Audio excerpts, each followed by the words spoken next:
About 80% of people say that they have worked for a micromanager before, and 1/3 of them have said that they've changed jobs because of the micromanager that they worked for.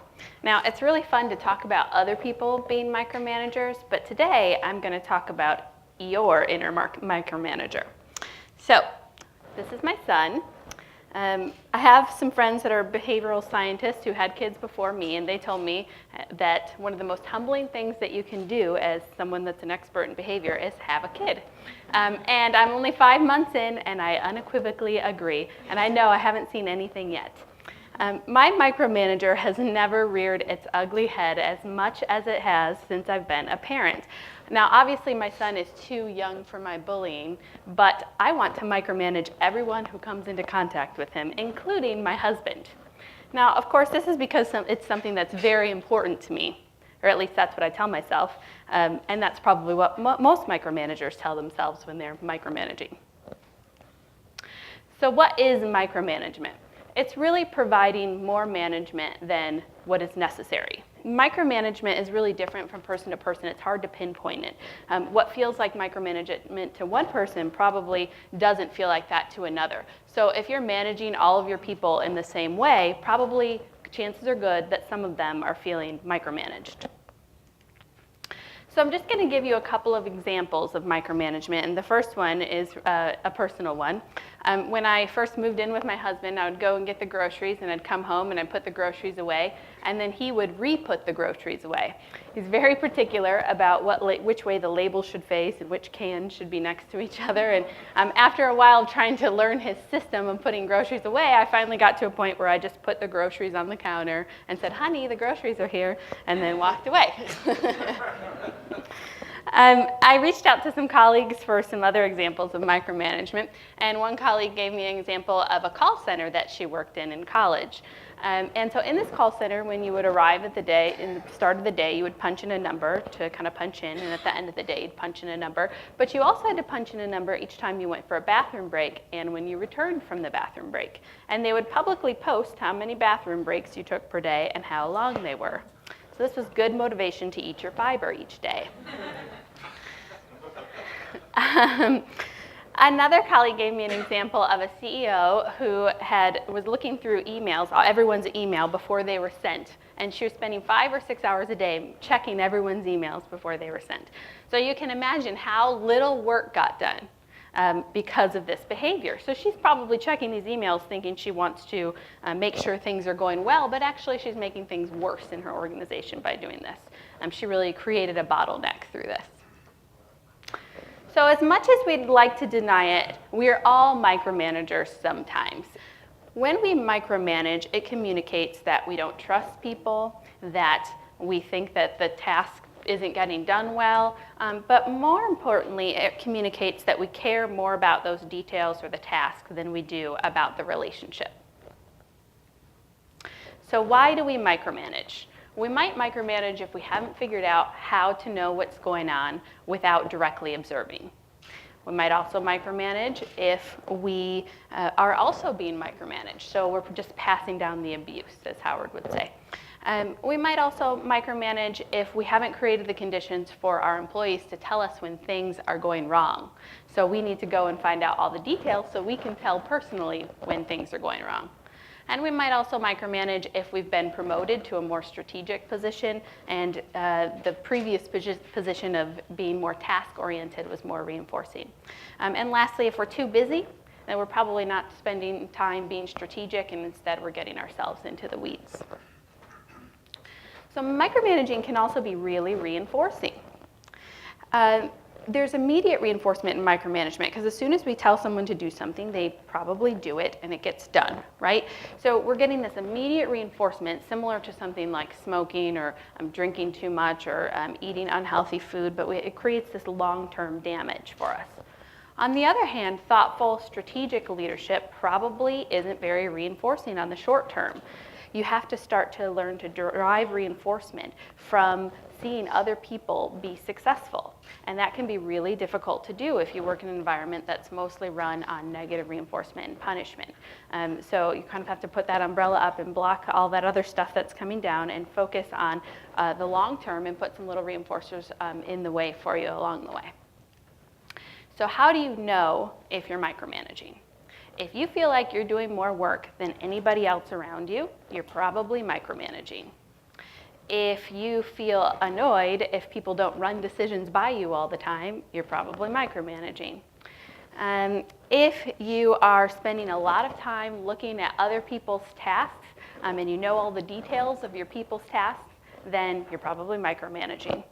And there's a really great quote from this guy who's a managing director at Volvo, Martin Merrick, who was at the BMT conference this past May, and he was on the panel, and he said, if you are getting hundreds of emails every single day, you're probably micromanaging. So what's the result? When we micromanage, it's more difficult to learn, it's more likely that people will be unengaged, and they might even think that you're a jerk. It's very rare that you hear people say, I work for a micromanaging lunatic and I love him, right? You're probably not going to say that. So, there's a lot of bad downstream impact from this kind of micromanaging behavior. But you have choices. So a friend of mine shared a story about micromanaging his son when he was teaching him to ride a bike. So he felt like he was really overcoaching his son, kind of running behind him, holding the bike.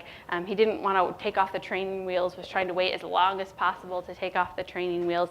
And of course, any parent wouldn't want their kid to fall and scrape their knee when they're teaching them to ride a bike, right?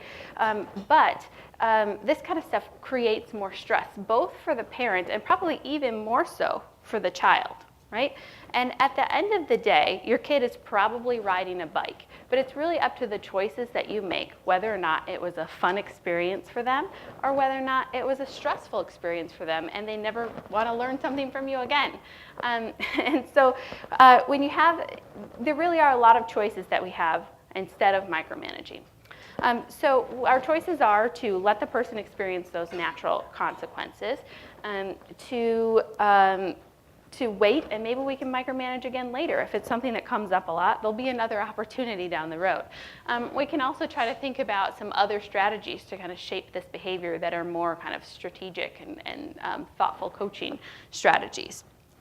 So we don't have to micromanage in each situation. And we need to ask ourselves each time we're tempted to micromanage if it's truly worth it.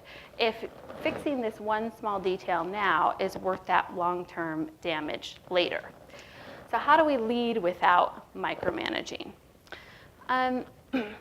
One of the things we need to do is start figuring out, okay, so can we delegate some of the tasks that we have more?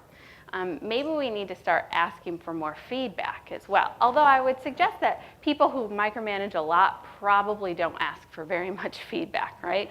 If you were getting a lot of feedback from your people, you probably aren't micromanaging. So I guess that's a place to start if you're afraid that you are micromanaging. Another thing that would be a great idea if you're a micromanager is to list all the things that you've been doing that are micromanaging. Send it out to your people and say, I will no longer be doing these things. And if I do, I want you to tell me and stop me. Because this gives your people permission to say, stop micromanaging, right? And if you can open up that dialogue, it's going to be able to shift your behavior. So if you are the one being micromanaged, how can you avoid this? There's a really great example of a woman who was recently promoted, and her new boss was a notorious micromanager. And she knew him pretty well, so right in the first week she said, I want you to tell me all the information that you need me to share with you. And so he gave her a list of information, and then after that point, every time he asked her for additional information, she would say, that's not on the list of things that we agreed to that I should share with you. And if anything comes up that's concerning, I'll let you know. So she kind of managed his behavior along the way. Now that you have to be pretty brave to do something like that, I think. Another person that I coached that was being micromanaged, after some attempts to talk to his boss and it wasn't working, he decided he would try another strategy, which was to flood his boss with information. So give him way more information than he was even asking for. for. And so then at that point, the boss said, whoa, whoa, whoa, that was too much information. Let's talk about how much you should be sharing. And then they had a good discussion about it. If you feel like you couldn't do either of those two strategies, then something that's pretty simple that you could probably do is start labeling how the micromanaging is making you feel. So you could say something like, every time you ask me for these details, it makes me wonder if you think that I'm not performing as well as I should be. So a statement like that could then start to communicate to your boss that you feel like they're asking for a little too much information.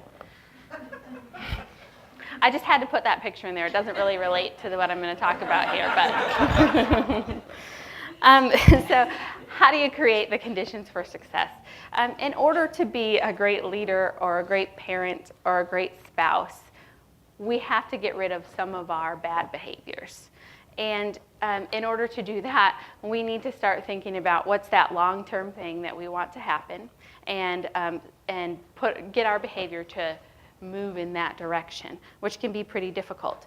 But really, you personally gain a massive amount of benefit by not micromanaging other people, because long-term you've helped them learn, you've helped them grow, you've given them an opportunity to be creative, and you've built a strong relationship with those people. So it benefits not only you, but it benefits the people that you're working with.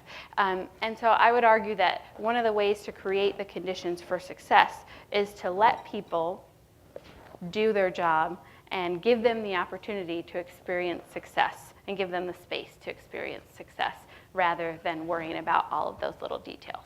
So, thank you.